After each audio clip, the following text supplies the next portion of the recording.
everybody, how's everything going? Let me get the music shut off here. Okay, there we go. Happy Tuesday. Thanks for tuning in. Another Tuesday Night Live, episode 119. Hard to believe. But yeah, it's things are moving along and getting some stuff done in the shop.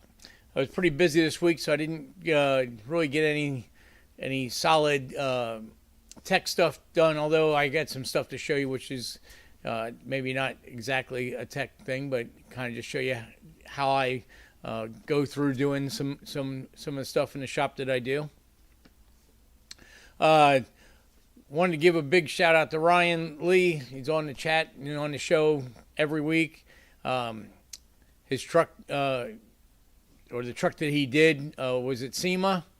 And got a lot of video and a lot of attention on different social media aspects. So congratulations to that.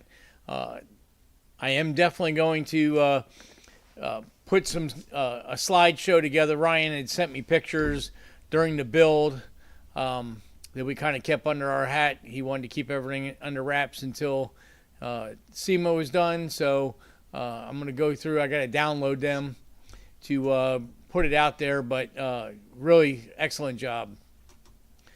Hey Chris, how you doing? Chris is in the house. Chris in the middle of doing a clutch, the easy/hard way, pulling the motor and training back out of the car. But he's got some other stuff he wanted to get done at the same time, and actually probably is easier with the TR6060 trans he has to do it that way. So good luck, Chris, on the rest of your adventure there. But yes, let me, I wanted to give you guys a quick little video that popped up on the interweb with Ryan's, one of the videos that came up on Ryan's video on the truck. Let's see if I can figure out how to do this without messing it up totally up. There we go. Although I don't think I can make it bigger. Hey Ryan, how you doing? I'm just getting ready to show video in your truck. So here's a truck that Ryan put together, painted, did all the body work, built a lot of steel parts for the thing, grill and stuff under the hood, although it seemed it didn't have the hood open. But here it is. Guys, take...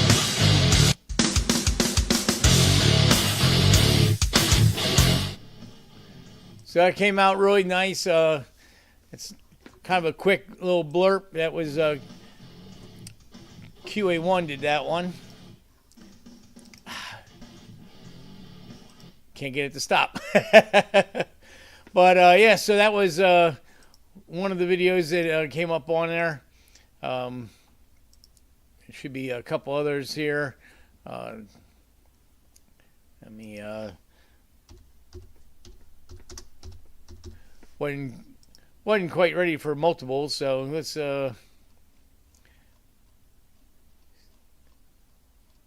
see. Well, anyway, so congratulations, Ryan. Great job. Truck came out great, and I'm sure you're really proud of what you've done there. And we'll definitely get some get together, get some pictures on it, so I can do a complete thing. I can go ahead and download the ones you sent me, but if there's other stuff you'd want me to put into like a slideshow for you, let me know, and I'd be glad to go and piece that together for you. And you have some history on what you did there. So one of the big things, kind of go over some shop updates, project updates here in the shop. I kind of got busy. Got a couple of deals we're trying to get finished up here. You know what? Let me go ahead and let me go ahead and. So one of the things was Kim and Dave's car, and so just for you guys that may not have been on the channel last time, we talked about Kim and Dave's 69 Malibu. It was Kim's mother's car from brand new, and so it was stored up in North Carolina and kind of fell into disarray. So we went ahead and did a long rebuild, but we're getting there now. It's just about finished. Hey Rick, how you doing? So this video that I'm going to show you right now is just kind of catch you up. This was done probably 2 months ago. I was still just getting the car back from the paint shop and starting doing my punch out list, getting my 100 miles on it and stuff. So here's that video. Kind of gives you get anybody that didn't see it up to date on what was going on. Okay, here's Dave and Kim's 69 Chevelle.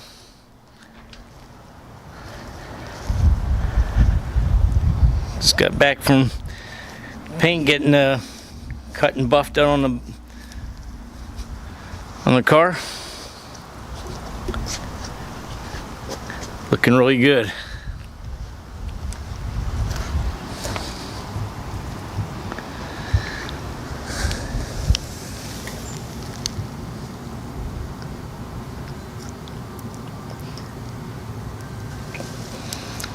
Real nice stance on the car.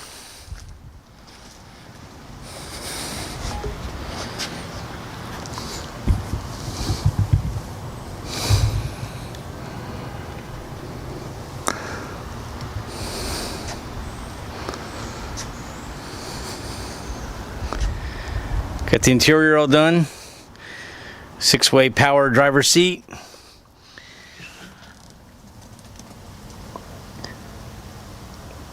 Coated digital gauges, vintage air,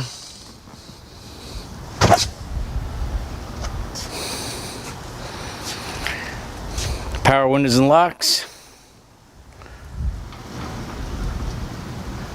You notice the high beams are missing. That's the air intakes. There's the engine bay. Sniper dual throttle body. Intake. There's the air filters in line. Cook's headers. Build accessories on the hinges. Got the Holley mid-mount accessories. Holley valve covers hide the coils, and Holley Valley tray, all the good stuff.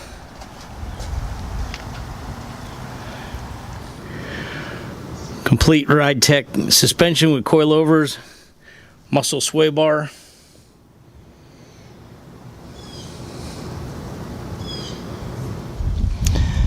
Shot of the rear of the car. It's 3-inch stainless exhaust. Charging lug since the battery is mounted in the trunk. Complete Ride Tech 4-link suspension, coilovers, 9-inch rear end, 31 spline axles, and 350 gear. Eaton traction lock.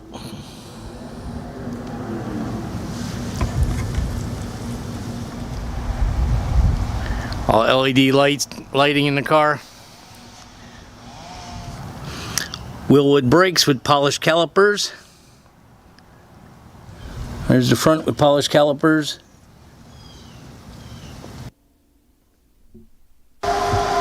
So we got power windows. So there's some good factory replacement, aftermarket replacement window cranks. So we have power windows.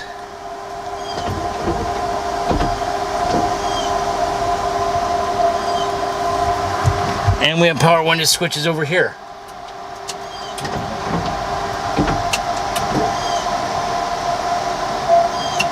Power door locks. And we have exhaust cutout.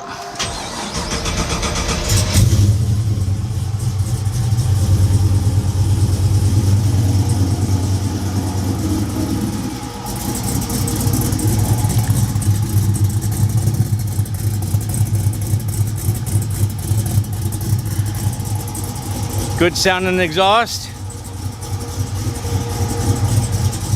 And of course we have cutouts.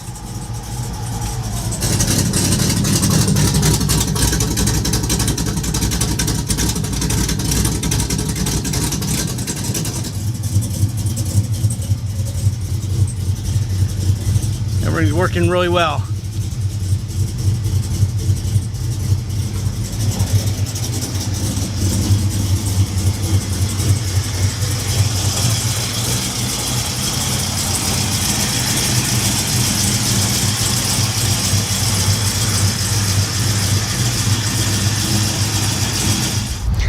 We have full interior, including blue LED lights throughout the car.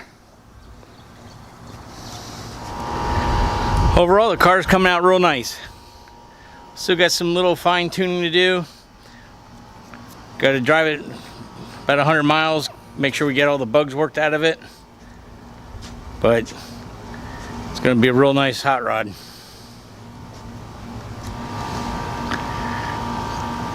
Great looking color. It's an overall great looking car. Yeah, so to answer a couple of questions there, Chris, the TR, when I call your transmission TR6060, that's a GM identification code. That's where that comes from. Yeah, Rick, that is a great hot rod, and I'm going to show you. That video was made a couple months ago, and now I've gotten a lot of the fine tuning done to it, and actually have about 80 miles on the car, so it's about ready to roll out. Yeah, Ryan, yeah, QA1's a good company. I've dealt with them over the years. At one time I was a dealer when they were a much smaller company. But yeah, so DSE, Detroit Speed Engineering, that was actually part of the Holly Group. Well, it was Detroit Speed Engineering on its own, and then they got involved with the Holly Group, and then I think QA1 took them over from there. And you know, a lot of these companies are all purchasing other companies and growing their footprint on the way it goes. It makes sense for them to get involved with Speed Tech and Detroit Speed because they make suspension parts and rod ends and all that stuff anyway. So why not incorporate that into their business, and they can get a bigger hold on the marketplace. But glad they're able to help you out for that. Yeah, Dave, those were great window cranks we had, right? We finally got some good ones on the car now. So Chris, on the dual throttle bodies, Locar through Holly makes a dual 2 cable into 1 setup for that deal. Typically, they show it with drive-by-wire throttle bodies. I'm not a particular big fan of those, and I don't like the way they look with the big motor hanging off the side of them. But the cable ones are good. If you guys notice in the picture, they're actually turned upside down. That's why they're smooth on the top. So we had to do a bunch of stuff for that. Yeah, Ryan, thanks on that. Yeah, the car is beautiful. And Chuck's in town. Hey, man, how you doing? So I just wanted to show you guys the video of the car to get you up to date on in case you hadn't seen it. So here's a little video I took a couple days ago. I didn't get this completely edited. I did one for Dave, but it's very short. So here's a little bit longer video here.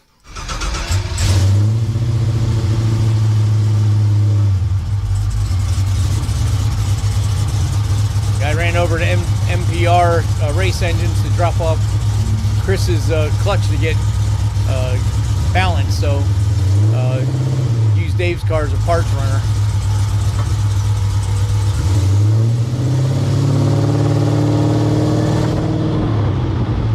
So we were just driving around a little bit, getting mileage on it.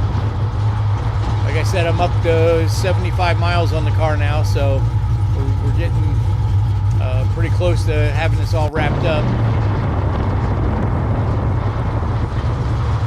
So this is a little road in Mexico I found. Just kind of cruising around. That's how I got the mileage on. I went to Mexico.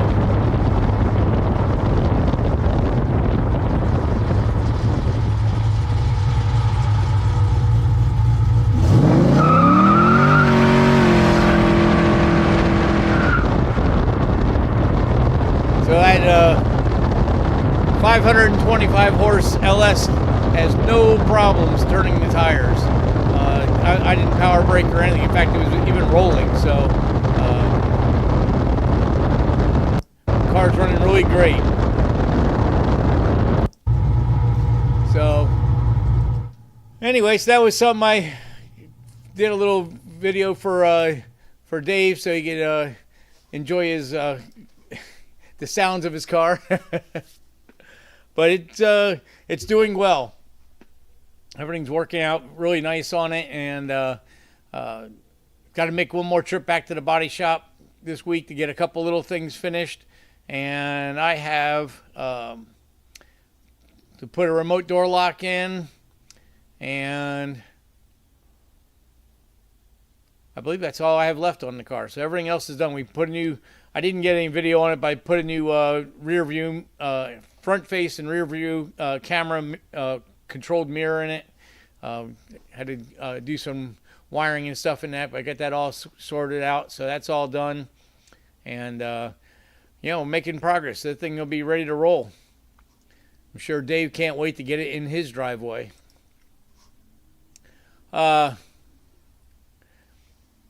So I got some work done on the Cup car. I didn't get any of this stuff organized, and I didn't get any video. I just got some pictures. So let me just do slide shots here. So as you know, I'm updating the Cup car to a road course for road course racing. Wow. Sorry about that.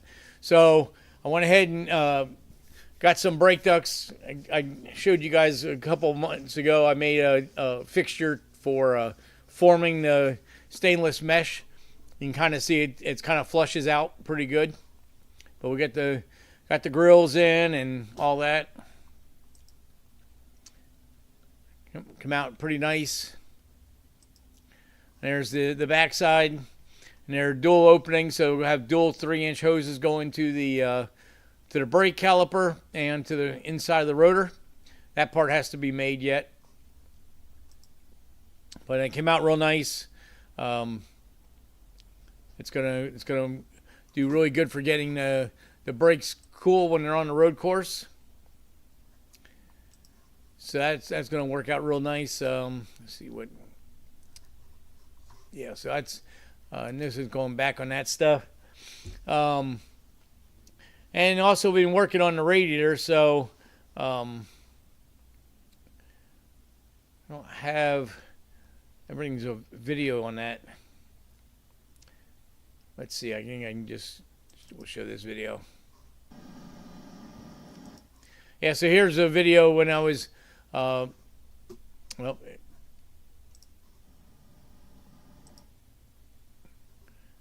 I guess they aren't. Alright, so I took the fan shroud and I stuck it in. So this is kind of mix and match. These aren't completed, but this is back when I was making the fan shroud for the radiator and stuff. Alright, so I took the fan shroud and I stuck it in there. And I was able to take some magic marker marks where the fans would fit. Then I put green tape, 1.5 thickness wide, to make my inside where it's actually going to get cut out. So let me slide this in and show you how it's going to fit. Yeah, so there it was clamped in. I had to move the oil filter housing. I had to put a cutout for the steering box, a much larger radiator than what was originally in the car. And so anyway, so that was those little videos I had, and then so here's some pictures of where we're at now. So there's the radiator mounted in place. It's got cam locks that hold the shroud to the radiator, and this bracket here mounts the radiator in the car. Notice no radiator cap, so it has to have an expansion tank. And there's with the shroud, the fans on, You can see the cam locks there, so that's all mounted up, and got the upper hose mounted on it. That worked out real well. There's our lower hose, and you can see it's got a section with a fitting in it, 8-8 fitting. That's where the expansion tank is going to refill the cooling system. That's going to work out real well. Just another angle there. But big radiator. So this radiator has 2 rows of inch and a half tubes on it. So very large radiator core. Should have no problem keeping this thing cooled now. And there's the expansion tank. This hose here goes to the steam passages in the cylinder head. And then, of course, on the bottom there's a -8 that's going to go back to the lower hose to fill the cooling system. So that's just about wrapped up now. Yeah, just another hose, another picture of that line there. You can see the hose all fits very nice now and all that. It worked out real well.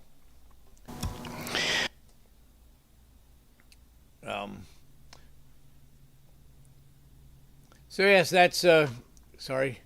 That's where I'm at with that. I've got the new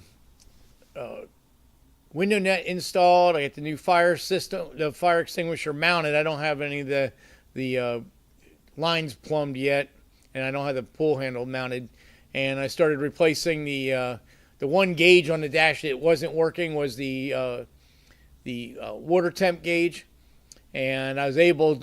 The gauges that are in the car are competition VDO 2 5/8 gauges, and I was able to find a new old stock one, so it matches the rest of the gauges. And being it's a motorsport gauge over just a regular, it's a mechanical, which most VDOs are electric, and it has like a 8-foot long braided mercury tube line going to the sensing probe. So it's exact same as what was in the car originally. So I got that about 80% mounted. And I just got a couple other little small things to clean up on the inside of the car. I'm going to go ahead and put a support tube on the rear brake bias, so that it's got a rope wire that you turn a knob to control your brake bias front to rear. And being it's very long, it doesn't work very good because the cable just gets twisted up. So I'm going to run that through a hard line, so that will make that work very well. And then I'm gonna move on to the rear end housing and the fuel cell, and that thing will be wrapped up. So I will be taking that car to Daytona for the Turkey Rod Run, so it'll be up there on display. And obviously, the car is for sale. I have couple little things I have to do in the next 2 weeks. I got to get it run back up after I get the housing in the back. I want to run up to Doug's at DNR and put it on an alignment machine, so I have a printed alignment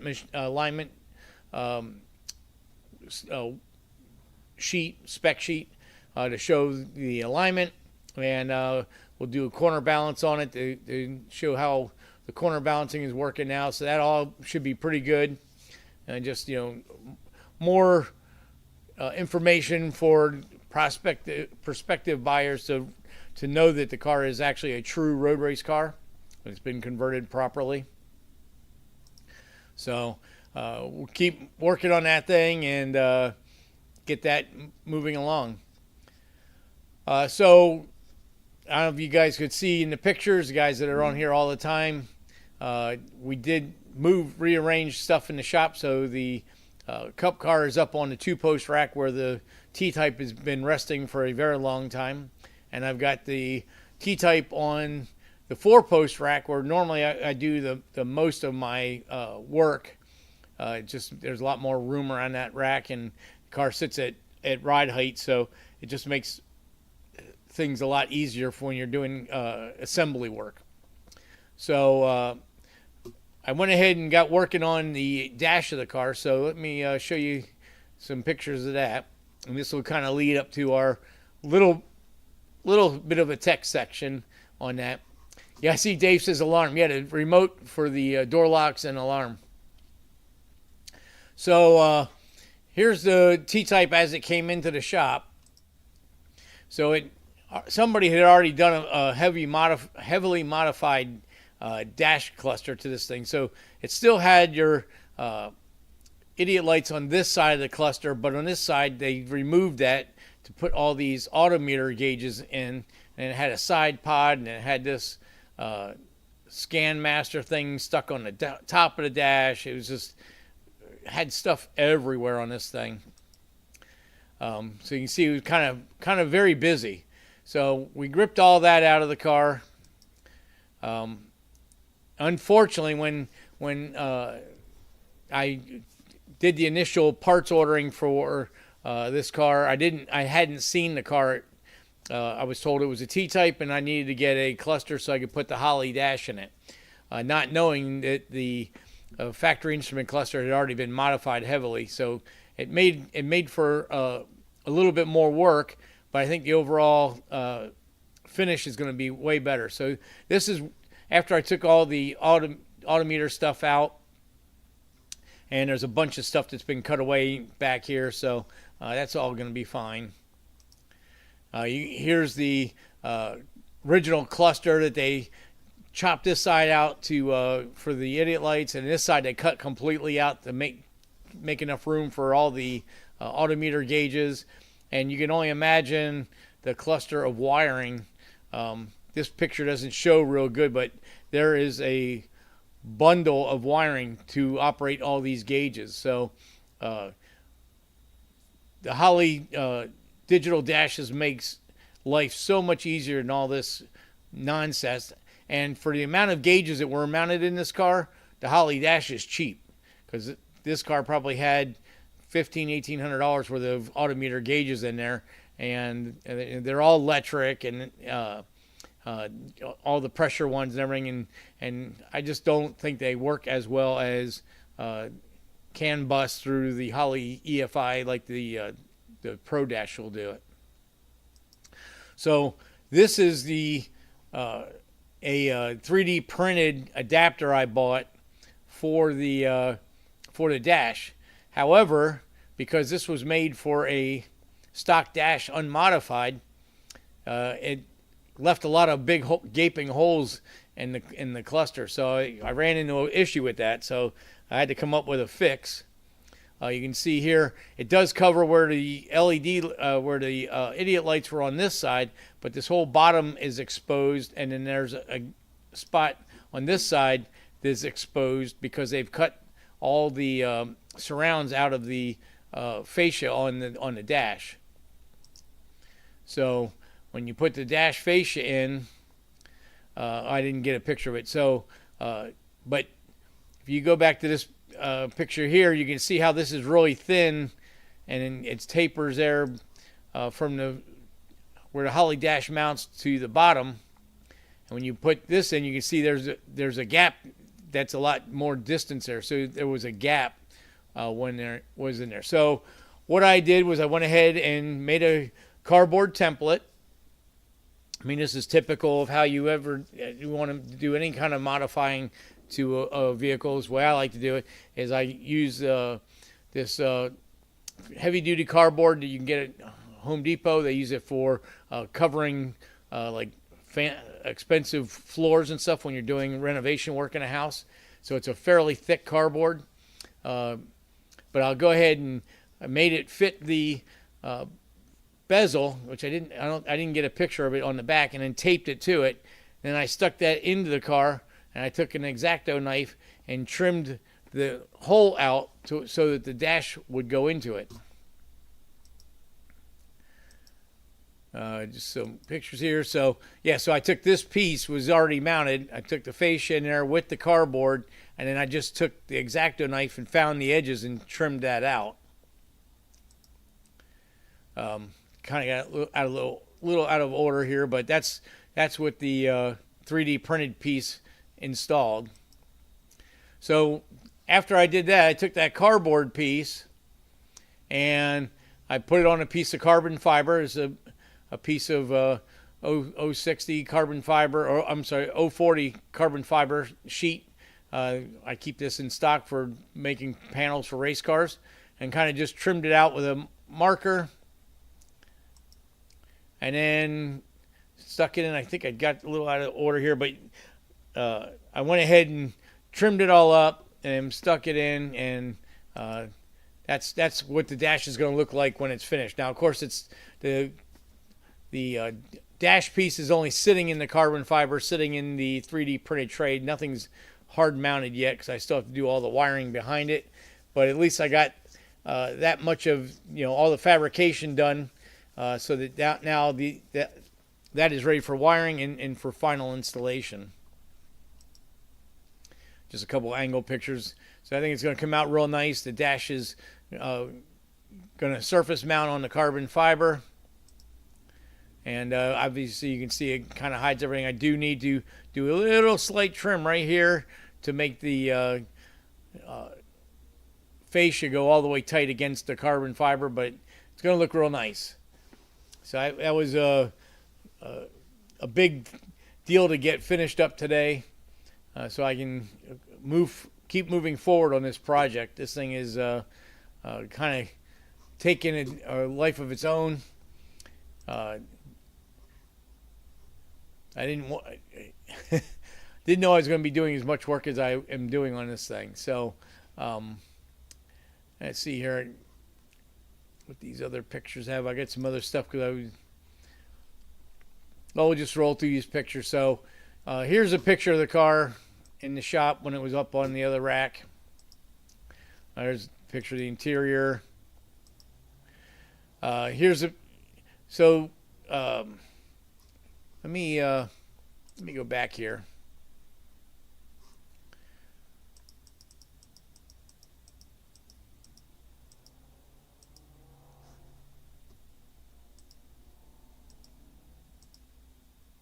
So when I got the car in the shop, what I had thought was I was just going to install the Holley EFI system in the car. I knew the owner of the car did tell me that the motor was brand new and had never been fired. It had been sitting in his garage for about 7 years. The previous shop that was working on it had closed. I had envisioned that everything was ready to go. But you can see here with this crazy battery setup that was not the case. They had the battery cables from the trunk running up this side, and then they had these stereo Y blocks, and this cable was going all the way around the engine to the starter. This one's going to the alternator, and they had another cable going to the other side to run the fans and everything. It's kind of hard to see. Let me see if I can. So there's a power steering reservoir mounted between the exhaust manifold header and the inner fender, and the fuel pressure regulator just sitting in the breeze, not mounted to anything. Just kind of craziness.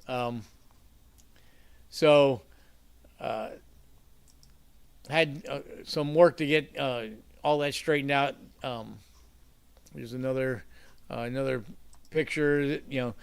Here's some wiring to an alternator. It was just kind of all hanging out there. Turbo was mounted in place, but there's no plumbing and nothing was clocked properly to mount it. So this is a test piece of what the Holley Pro Dash will look like. We can make all kinds of different faces with it. So this is kind of something I'm gonna probably put one of these screens on there. Of course, the Holley Dash has 10 pre-selected screens, and you can add more. But this is to make it simulate like the factory deal did. We'll play around with that and see what we want to do. Here's just some pictures of the car after I get done with the brakes on it. Again, there's the dash. So here's where I mounted the power steering reservoir, which makes a lot more sense. It's in the driver's fender, so it's higher than the pump, and it's firmly mounted in place. There's the fuel pressure regulator that's mounted. These pictures are not in order. I apologize about that. It's hard to see on this, but well, first of all, here's the pipe that they had pre-made. It doesn't even line up to the turbo, so we got to fix that. Yeah,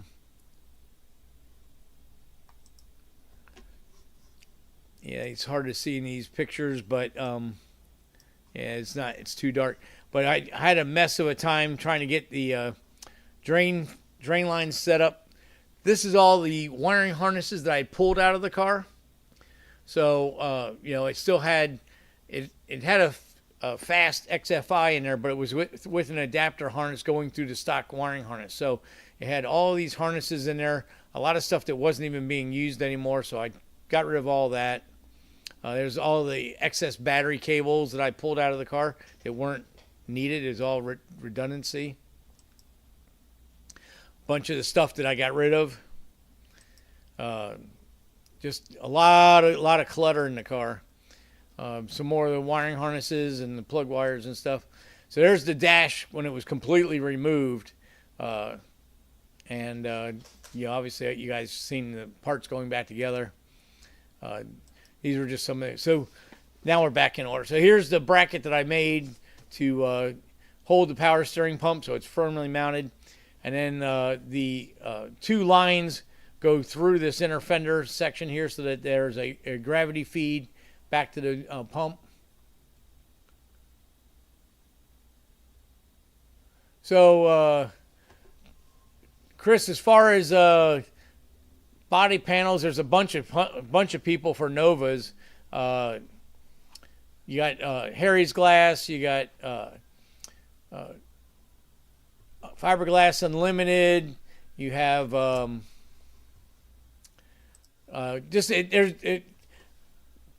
there's two different things to say here.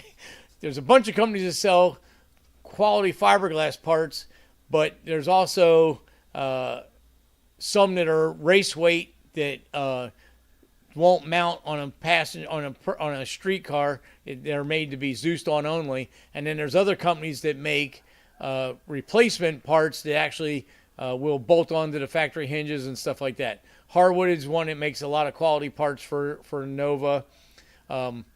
There's a company, U.S. Body Source in Gainesville. They make a bunch of parts, although those parts aren't hand-laid. They're more chop gun. And that's another thing. You've got hand-laid fiberglass parts, which are single or double or triple layer cloth matting. And then there's guys that do the same thing, but they vacuum form it, which takes all the extra resin out, makes the part much lighter. And then you also have chop gun style fiberglass, which they actually run the fiberglass through a gun that cuts it into tons of small hairs. Makes very, very strong product. It's a little thicker, a little heavier, but for street cars, it's probably a lot better off. I mean, they make doors and front clips and all kinds of stuff. So it all just matter on what you want and what you want to get. VFN is another company, Harry's Glass. But there's a bunch of them out there.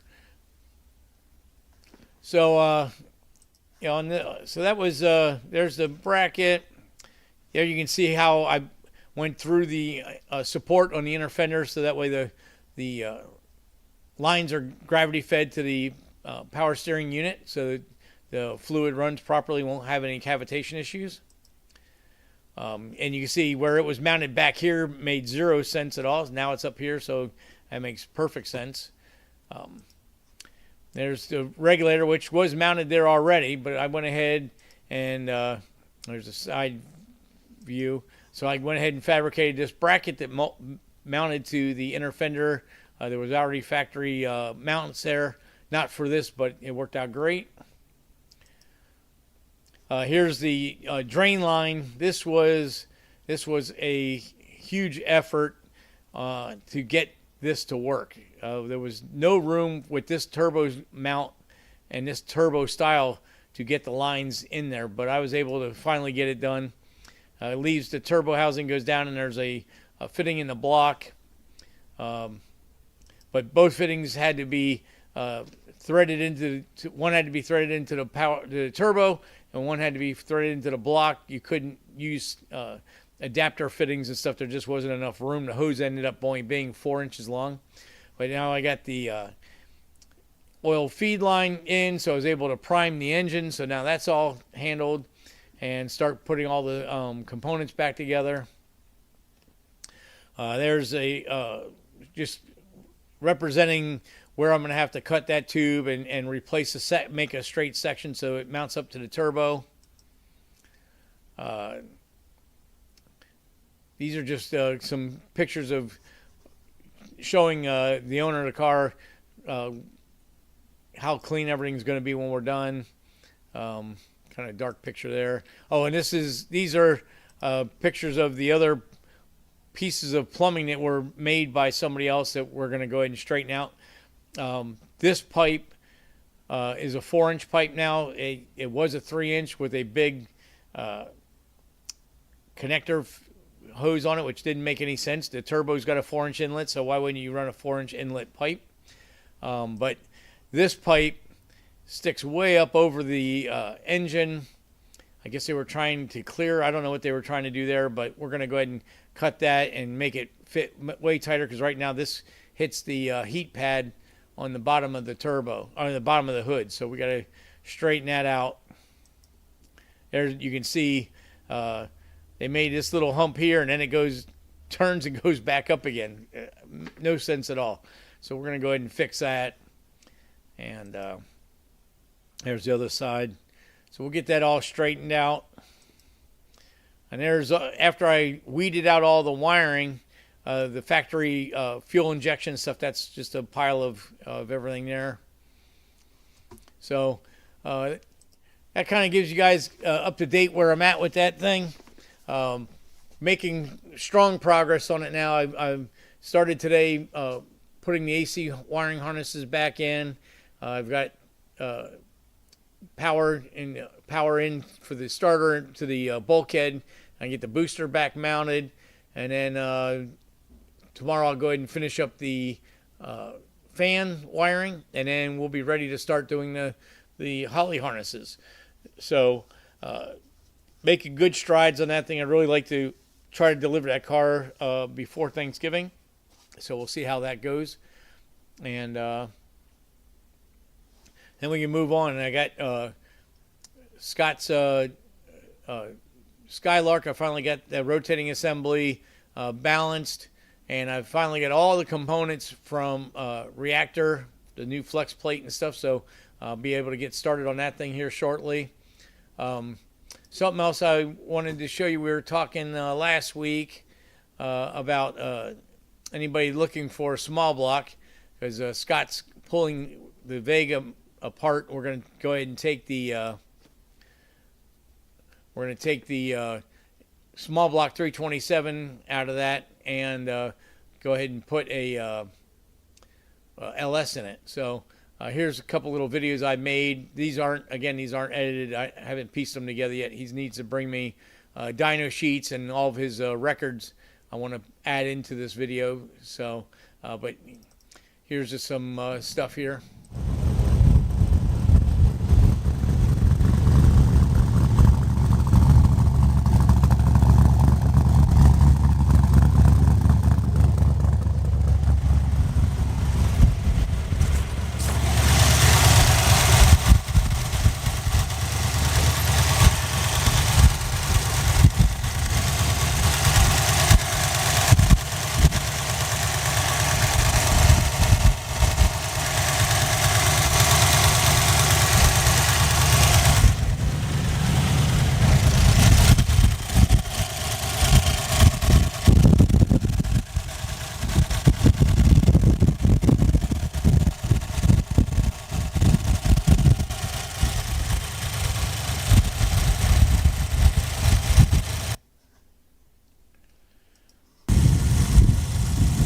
'65 327, aluminum cylinder head, solid flat tappet camshaft, dyno to 425 horsepower, only 7,000 miles on the motor.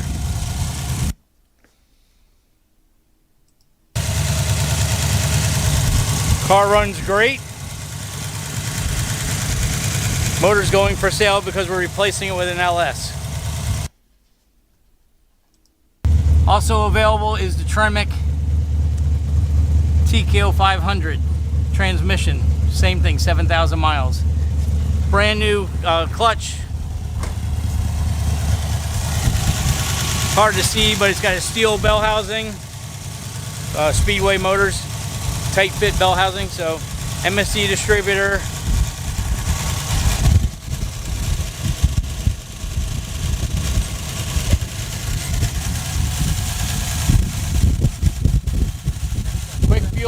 Quick fuel slayer. 600 CFM, vacuum secondary.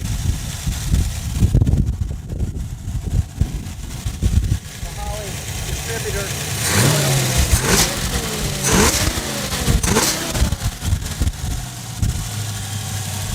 Very good running engine.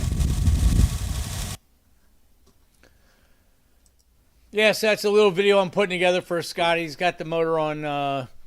He's got it on eBay, but we're going. He's also going to take it to Daytona Rod Run. I've driven that car multiple places, including up to Columbus, Ohio, and back from South Florida. We went to the Good Guys Car Show last year. Great running little car, but he decided he wanted to go ahead and put a LS in the car, and if the transmission sells, we put a TKX transmission in instead of the, because it handles a little bit more torque than this motor does, or this transmission does. TKO 500 is good for 500 foot-pounds of torque, and the TKX is good for 650. And of course, the LS engine is like a 475, 500 horsepower motor going in. So, just something I filmed up this week, in case anybody wants to see. But yeah, the engine was dynoed at Total Engine Concepts in Riviera Beach, Florida, on an engine dyno with that 600 carburetor and stuff on it. So there's probably even more power left on the table. They just basically wanted to make sure it wasn't leaking oil and doing all those normal things that you would do when you assemble an engine. They did the heads and stuff on it. So really good little package. If anybody, if you know anybody looking for something, it'd make a great little package for them. I see John's in. Hey John, how you doing? Dave says, put it in my golf cart. Yeah, that's what my wife needs, is that motor in her golf cart. I think not. Besides, if I was going to do that, I'd do an LS engine anyway. You know me. But yeah, so that's pretty much the workings of the week. I tried to get some more work done on the GMC Sprint, but I was waiting for a AC control switch and ended up getting the wrong one. And so now I'm back on the hunt for the correct one. Although I did talk to Jack today, and we talked about the fact that it doesn't even have a heater core in, so maybe I can make the switch I have work, and I'll just have to modify the doors, the blend door in the AC case, so that it stays on the cold, because it isn't a heater core in it anyway. But that's basically the only other thing that other switch does. But that particular car has a really odd 13-port vacuum switch, AC control switch. So I don't know if we're going to be able to find one. If we do, it's probably going to be a super exorbitant amount of money. Because even the other one that I got that is the common one was over $275 for that one. And that's a switch that, when it was new, probably cost $50. But that's what you have. That's what happens when you have a vehicle that is an oddball, and nobody's really making a lot of restoration parts for the 73 to 77 GMC A bodies, because they were just that was the smog years. They were the biggest cars of that line, and they're gaining in popularity now, but until recent time, nobody really cared anything about them. So so that's a lot of what's going on this week. Really, I was pretty busy in the shop, so I really wasn't able to put together a good tech section. I'm going to try to fix that next week and try to get some more something put together for you guys besides just shop updates. But I appreciate it, you guys all coming on. Any of the new people that are on the show, whenever I'm doing these videos and stuff and talk about stuff, feel free to break in. As soon as I get to a stopping spot, I'll jump on what you're talking about. I want this. My whole idea, my whole premise of this live show or podcast, whatever you want to call it, is that we are all in a car community and we're all helping each other out. So whether it's a question for me or a question for the group, feel free to throw them out there. It doesn't have to be specific to what we're talking about tonight. I pretty much just throw stuff out there that's going on in the shop. In fact, a lot of the tech stuff that I do is something technical that I went through during the week. So, it makes me say, hey, I should put that on the show. It might help somebody when they're working on their project. But no, for sure, feel free if you ever have any questions, no matter what it is, to get it in there. Right, that's what exactly, Ryan. Thank you. I'm trying to make this a video, a channel of knowledge. I try to put some information on the podcast descriptions that what we're going to talk about that night, so you can thumb through and see. There's a ton of them in the early times where we went over welding and AN fittings and how to assemble them. We did a bunch on wiring. There's quite a few live shows on tuning for whether it be EFI Sniper, EFI Holly, Terminator, HP Dominator, track tuning with data logging. There's some Excel DFI stuff in there. Anything that, like I said, anything that I kind of run across on my weekly schedule, I kind of throw that into the show, and then that way, it might help somebody with what's going on. And then, of course, the regular content, regular video content. We're trying to get more and more stuff on. I just have a lot of stuff I need to get on there, and I just haven't had time because I've been pretty busy in the shop. John says, don't be afraid. George is with the knowledge and loves to share everything he knows. Thank you, John. And Chris says, what the, I gotta get, my eyes are getting bad. What the latest about Palm Beach Racetrack, RPM raising money. Yeah, so what I know on the Palm Beach Racetrack, obviously I don't think anything ever happened with the property that the county was going to lease to a prospective track operator. There was a lot of red flags on that property. There was a demucking and some heavy soil sampling that needed to be done, and the county was refusing to spend the money. And it doesn't make sense for a developer to go in and spend that money and find out they can't build. So it kind of got shut off. So there's an RPM group. It's a couple local hot rod shops. They're pretty much late model car shops, but they're trying to put a group together and looking for investors. I'm not 100% sure on how they're working it, and maybe they don't even have it figured out yet. Whether it's going to be a private deal, like a country club type deal, or not. I mean, to me, to raise that kind of money and to just get a bunch of people to kick in money, I don't know how the investors are going to get their return on investment if the track is open to the public. if they're going to be paid back in dividends or they get free use of the track. I don't know. They haven't. The RPM group has not specified any of that information.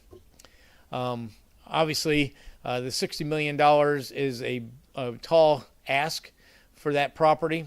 Although a lot of the inner workings of the facility are there, there is one big problem is that it doesn't have water and sewer. So it's on well and septic, and that's an issue with the county. But other than that, everything else is there. The electric is there, the track is there, the road course is there, the go-kart track is there. A lot of the lighting is still there. A lot of the buildings are still there. So it's just a matter of cleaning it up, getting it back ready to go. And I think maybe some of the PA system and the timing scoring for the drag strip is gone, but that in the grand scheme of things, that's little piddly stuff.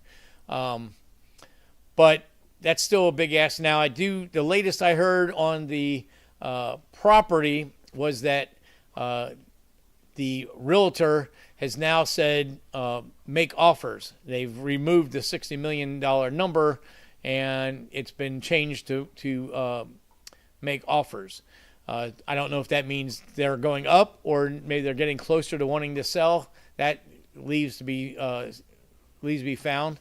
Now, one of the things I do in my spare time is I am an IHRA chassis inspector. I can certify drag chassis to make them legal for racing, and so I'm involved with the IHRA. And for the people that don't know, IHRA was bought at the beginning of the year from Daryl Cottle. He's got Durana Energy, which is a company that does all the computerized conveyor systems and internal mechanics for super warehouses and other kinds of businesses that need that kind of work in their big plants. Obviously, he's got contracts with Amazon and Walmart and FedEx and UPS and all these other companies that have these big warehouses, shipping warehouses and parts warehouses and stuff. So his company has done well. So he purchased the IHRA at the beginning of the year. This is what I know. Don't hold me to this because I don't know everything. But he did purchase the IHRA from Larry Jeffers, which was Larry Jeffers' race car. He purchased it from IRG, the company that used to own Palm Beach International Raceway. Larry Jeffers bought it to keep the name alive, and then he ran it for 2 years, and then Daryl bought it, and now it's part of the Durana Energy. Now, one of the things about Daryl Cottle being a racer himself is he's gone around and he has already purchased a bunch of racetracks. So now I think the IHRA banner now has 6 racetracks here in the United States, plus they've purchased IHRA Australia. That used to be a licensed group in Australia that was leasing the IHRA name and insurance, was tied in kind of like an associate or maybe like a franchisee, but he has now purchased that back. So now IHRA in Australia is owned by IHRA America. And so Daryl's not afraid of throwing money at the facility at racetracks. I do know that he did put an offer in for Palm Beach and for Memphis racetracks, which were both owned by IRG. I know that there's some negotiations going on, but that's as far as I know. I know that at the $60 million price tag for Palm Beach, and I don't know what the price tag was for Memphis International, that's a large ask. And so I'm sure he's trying to get it for a much lower price. But the IRG group has gone bankrupt, but they were a subsidiary, I think that's the right terminology, of a investment banking firm or investment firm, 6th Street, which is on the stock exchange, and they're based out of New York City. That's kind of all I really know about them. So I don't know, if maybe they're changing their mind. They're starting to get a little bit more aggressive on trying to sell the property for the Palm Beach International property. I know that they were very upset with all the racers here in Palm Beach County, because we went to every meeting, every council meeting, every code enforcement meeting, everything we could go to block them from selling the property to a large warehouse company. And in doing so, they lost the sale that they had on that property, which obviously probably made them pretty mad, because they had already had a lot of money invested, and the people that were purchasing had a lot of money invested. So that's the update that I know of. If I ever hear of anything more, I will let you know. I have heard through the grapevine that the IHRA is definitely looking for a track in Florida. And as far as I know, all the other tracks that I do know about here in Florida are owned and are being run successfully and are not for sale. So, in that being said, PBIR is the only property that's available. So, fingers crossed. It would be phenomenal if we could get the IHRA and Daryl Cottle to buy the racetrack. I know there was a slip up in the social media deal where they put out a 2026 race schedule, and they had a date at Palm Beach International Raceway on a track that is not owned right now. So maybe the cart in front of the horse, but obviously it shows what they are thinking and what they were trying to accomplish. Now it just makes it just a matter of getting everybody together and to see what goes on with that. I don't know if the RPM group has talked with IHRA. I don't even know if they even know that IHRA was trying to purchase the track. It's one of those things I had thought about giving them a call and talking to them about it. I don't know if it would help with the purchase or not, but it's something I am going to try to do here in the future. So that's what I know about the IHRA track, IHRA and RPM and RPM Racing Group and the IHRA. So hopefully something will happen. We really need a racetrack here in Florida. It kills me, and especially that track, because it's a multi-use track. Not only did they have the road course, they had the skid pad, which we did autocross on the go-kart track. They got a go-kart track that used to do FIA racing at a pro level. They've got a facility for doing mud bog, and with 130 acres, or I think actually it's more than 168 acres. I think there's plenty of room for doing all those things, and there's a couple small parcels in that area that are for sale also that could be purchased to even make the facility even larger. So fingers crossed. Let's just all hope something like that can happen. So anyway, that's pretty much the show for tonight. I appreciate everybody coming on. We'll get some. I'll try to get some more pictures of Ryan's truck put together, so you guys can get to see really the workmanship that he put in that thing. That thing is truly a work of art, and he did a phenomenal job with that. And we'll get you updated on these other projects, and we'll try to get a little bit more tech stuff in next week. Remember, hit the like button. If you're new to the channel, subscribe. It's free. It doesn't cost you nothing. You're not going to get junk mail or anything. All it's going to do is give you notification when we drop new videos and make it easier to find our videos. And share and like, all that stuff. So with that, I appreciate everybody coming out. I'll see you all next week. Have a great week. See ya.